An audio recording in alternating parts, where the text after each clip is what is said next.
प्रमुख मंदिर राम निवास बरगदवा रामकूट अयोध्या का महंत जी ने उस पर निषेध कर रखा है कि हम मंदिर को नहीं बेच सकते। मंदिर से जुड़ी कोई चीज कहीं संपत्ति है हित में बेच दिया, लेकिन मंदिर ही नहीं बेच सकते। तो इन्होंने क्या किया, चंपत राय ने एक अभिलेख तैयार किया, वो गजब का अभिलेख है।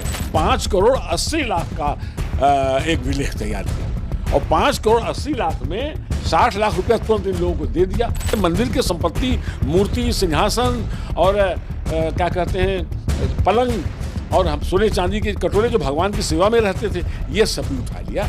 आप 4-6 करोड़ जो आप कहिए, जितना आपकी इच्छा, हम कमेटी को भी दे देते हैं। आप मुझे लालच दे रहे हैं। अच्छा, मुझे इनकी शक्ति का अंदाजा नहीं था कि ये कितने बड़े डाकू हो चुके हैं, कितने बड़े प्रभावशाली हो चुके हैं। मैंने इनको धमकी दी कि मैं जाता हूँ पुलिस के पास। दरोगा ने बड़े मुस्कुरा के कहा कि साहब ये तो बहुत बड़े आदमी के खिलाफ है, मैं कैसे दर्ज कर लूँ। मैंने कहा एसपी तो आईपीएस होता है, वो सुनने का। दौड़ के आई एसपी, तो एसपी भी हंसने लगे और एकदम हाथ खड़े कर दिए। सैकड़ों रजिस्ट्री तुरंत खर्च से हमने कहा कम से कम रजिस्ट्री सबको करूँ, इनके ऊपर असर पड़ेगा। हमने यहाँ से लेके प्रधानमंत्री, मुख्यमंत्री, डीआईजी, आईजी सबको सैकड़ों रजिस्ट्रियाँ कर डाली और कोई कार्रवाई तब नहीं हुई। मैं आपसे कहा था कि आप 4-6 करोड़ रुपया ले लीजिए और चुपचाप यहाँ से काम खटाइए, नहीं तो कुछ नहीं आपको मिलेगा। कि प्रधानमंत्री को एक मांगते हैं कि हिसाब दो, तो प्रधानमंत्री को उसने दुत्कार दिया और कहा कि हम आपको नहीं देंगे। चंपत राय डकैत नहीं है, ये संविधान के दुश्मन, देश के दुश्मन, हिंदुत्व के दुश्मन, आरएसएस, भारतीय जनता पार्टी जो नैतिकता की दुहाई देते फिरते हैं, इतने बड़े लोग अगर इस प्रकार का काम करेंगे, उनको क्या जरूरत थी। मैं तो ये कहता हूँ कि साहब रावण तो बहुत चरित्रवान था, उसने माता सीता की ओर कभी ध्यान नहीं दिया और ये तो माता सीता को उठा ले गए। कोई भी देख ले मेरे कागजात, अगर मेरे कागजात वैलिड हो, हम मंदिर के सही उत्तराधिकारी न हो, मालिक न हो, हमारी कमेटी उसकी देखरेख करता न साबित हो, हमारा जो गायब हुआ है, हमारे 5 साल की जो चढ़ावा है करोड़ों में, वो अगर न ये मैं न साबित कर पाऊँ, मुझे सीधे जेल भेज दे, फांसी पर लटका दे, मैं तो कहता। नमस्कार, बहुत स्वागत है आप सभी का। मैं लगातार अयोध्या से आपको तमाम तरह की तस्वीरें दिखा रहा हूं और जब से भगवान राम जन्मभूमि मंदिर में चढ़ावे की चोरी हुई है, उसके बाद से लगातार अयोध्या सुर्खियों में है। लेकिन इस पूरे कांड के बाद अयोध्या के तमाम लोग जो हैं वो बड़े बड़े खुलासे भी कर रहे हैं और खुलासे ऐसे हैं जो चढ़ावा चोरी से भी ज्यादा हैरान करने वाले हैं। इस वक्त मेरे साथ बातचीत करने के लिए अयोध्या के ही हरिशंकर सफरीवाला जी मौजूद हैं। इनका मैं परिचय बता देता हूं आपको। ये अयोध्या में एक मंदिर है, मंदिर का नाम है राम निवास और ये उस राम निवास मंदिर के पंच प्रमुख हैं। मंदिर कितना महत्वपूर्ण है इसके बारे में आपको मैं बता दूं कि वो मंदिर जो है वो भगवान राम जन्मभूमि का जो मंदिर बना है उसकी दीवार और ये जो राम निवास मंदिर बना है उसकी दीवार दोनों एक ही है। तो आप अंदाजा लगा सकते हैं कि कितना महत्वपूर्ण मंदिर है और सफरीवाला जी उसी महत्वपूर्ण मंदिर के पंच प्रमुख हैं। और इनका यह आरोप है कि जिन पर बड़े आरोप लग रहे हैं चंपत राय जी, उन्होंने इनके मंदिर पर जो है कब्जा कर लिया और उसके बाद उस मंदिर में जो राम दरबार की मूर्तियां थीं, भगवान के जितने आभूषण थे सोने चांदी के, वो करोड़ों के आभूषण थे, उन आभूषणों को भी उन्होंने जो है वो कहीं ना कहीं हड़पने का काम किया है। और जब इन्होंने उस पूरे मामले के खिलाफ आवाज उठाई तो इनको भी खरीदने की कोशिश हुई है। तो इसी पूरे मामले को लेकर बातचीत करेंगे। सर, बहुत स्वागत है आपका। क्या कहना चाहेंगे? अभी भगवान राम के चढ़ावे की चोरी हुई है, उसके बाद तमाम तरह के सवाल जो है वो खड़े हो रहे हैं, लेकिन आपके साथ जो पूरा मामला सामने आया है उस पर क्या कहना चाहेंगे? जनाब, मैं हरिशंकर सफरीवाला, पंच प्रमुख मंदिर राम निवास बरगदवा रामकूट अयोध्या का हूँ, आपसे मुखातिब हूँ। यहाँ पर हुआ ये है कि एक महंत राम गोपाल दास जी महाराज हुआ करते थे, उनका ये महत्वपूर्ण मंदिर जो आज स्थित है मंदिर राम निवास, वो था।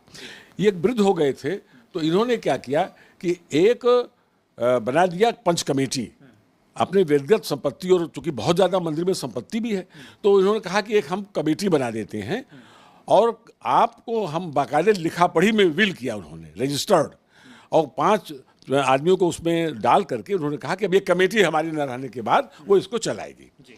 कोई बात नहीं है, ये 1987 की बात है। तो हम लोगों ने कहा कि ठीक है, हम लोग चलाएंगे अपना, लंबा काल बीता है। उसके बाद हम लोग अपना चला रहे थे साधारण ढंग से, जैसे अयोध्या में सब मंदिर है, मंदिर से जुड़ी हुई ज़मीन है, वहाँ से खाना पीना, दाल चावल वगैरह या चढ़ावा उसी से चलता था, कोई दिक्कत नहीं थी। कालांतर में उनकी मृत्यु हो गई।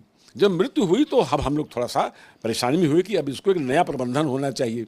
तो हम लोगों ने एक प्रबंध विलेख रजिस्टर्ड कराया और उसको रजिस्टर्ड करा करके उसमें जो कुछ पुराने हमारे पंच सदस्य थे उनकी भी डेथ हो चुकी थी, तो बाकायदे उसको कोरम को पूरा किया और 5 सदस्य फिर से दोबारा अभिलेख में लिख करके चुन करके और हम लोगों ने अपना कार्य शुरू किया।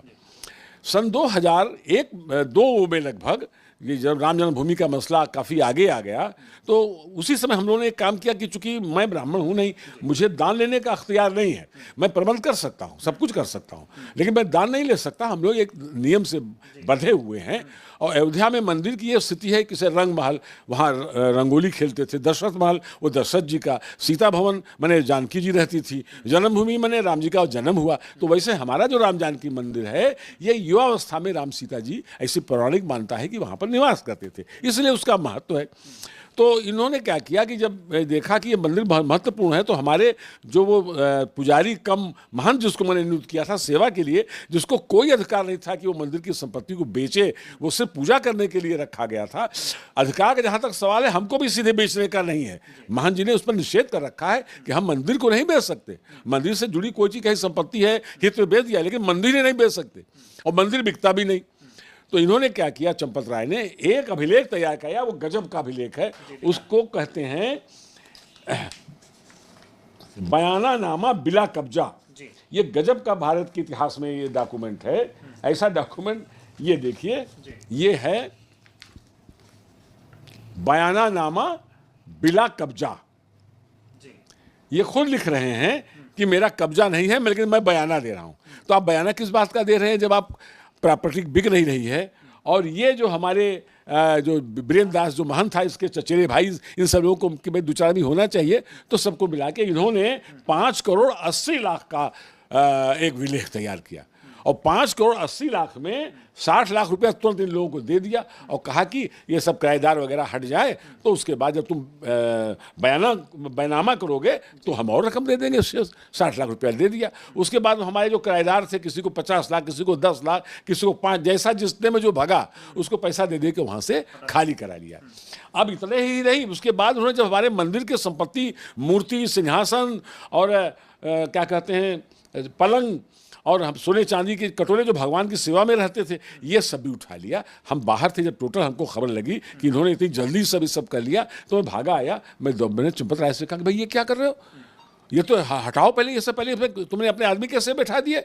उन्होंने कहा कि हमने पैसा दिया है, करोड़ों रुपया खर्च किया। हमने कहा क्यों खर्च कर दिया, तो जब डॉक्यूमेंट देखा तब वो भी चिंतित हुए। ऐसा नहीं है, उन्होंने कहा कि हाँ भाई उन लोगों को तो अधिकार नहीं है। उन्होंने कहा कागज़ तो आपका सही है, एक काम करिए, अब तो हम लोगों ने इसको ले ही लिया है, आपका गहना सब सुरक्षित है, घबराइए मत। आप 4-6 करोड़ जो आप कहिए, जितना आपकी इच्छा हो, हम कमेटी को भी दे देते हैं और आप इसको बाकायदे बैनामा कर दीजिए। तो हमने कहा एक तो बड़ा अनर्थ है, हम कैसे बैनामा कर दें आपको, आप मुझे लालच दे रहे हैं। तो उन्होंने कहा देखिए अब वो तो मैं दूंगा नहीं, गहना भले आपको लौटा दूंगा, लेकिन है कि अब मैं मंदिर तो देखिए मैं वहाँ कार्यालय मैंने बना लिया है, आप ही के कार्यालय को उन्होंने अपना कन्वर्ट कर दिया। मेरा जो कार्यालय था राम निवास में, आप जाएंगे तो उन पर उनका बोर्ड लगा है, लेकिन राम निवास मंदिर लिखा हुआ है।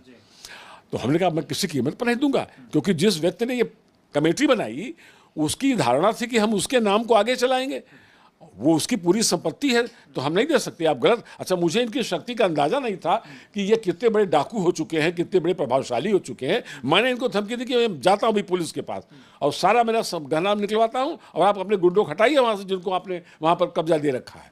मैं गया पुलिस के पास, तब मुझे एहसास हुआ कि मैं कितना बौना हूँ।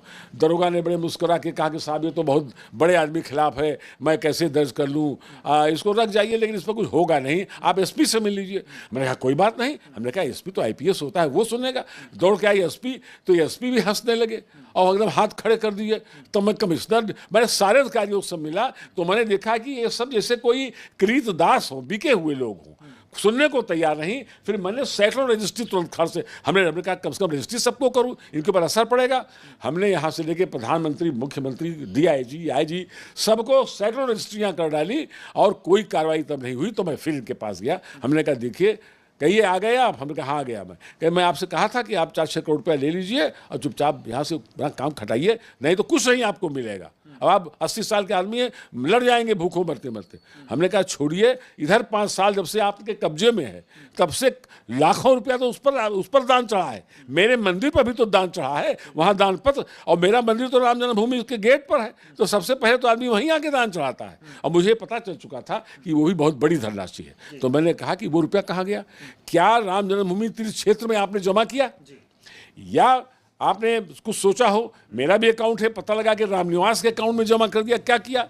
तो उन्होंने कहा देखिए सब छोड़िए, जमा माऊ ऐसी तैसी में जाए, आप रुपया लीजिए, लिखिए। वो इसी पर आमादा थे कि मैं रुपया 400 करोड़ लेकर के और मंदिर उनको लिख दूं। मैंने कहा मैं कतई नहीं लिखूंगा, मुझे अधिकार नहीं है, मैं लिख दूंगा तो मैं जेल चला जाऊंगा। और आप ये सब जो कर रहे हो, आप लोग भी कानून के दायरे में आओगे, आज नहीं कल आपको खाली करना पड़ेगा, गहना वापस करना पड़ेगा, मेरा जो पैसा आपने चढ़ावे का लिया है 5 साल का, सब आपको देना पड़ेगा। श्रीमान जी, उसके बाद हमने सब शुरू किया। इधर जब मुख्यमंत्री ने SIT बनाई तो मुझे बड़ी तो हुई खुशी कि भाई चलो अभी ये तो कुछ न्याय करेगी।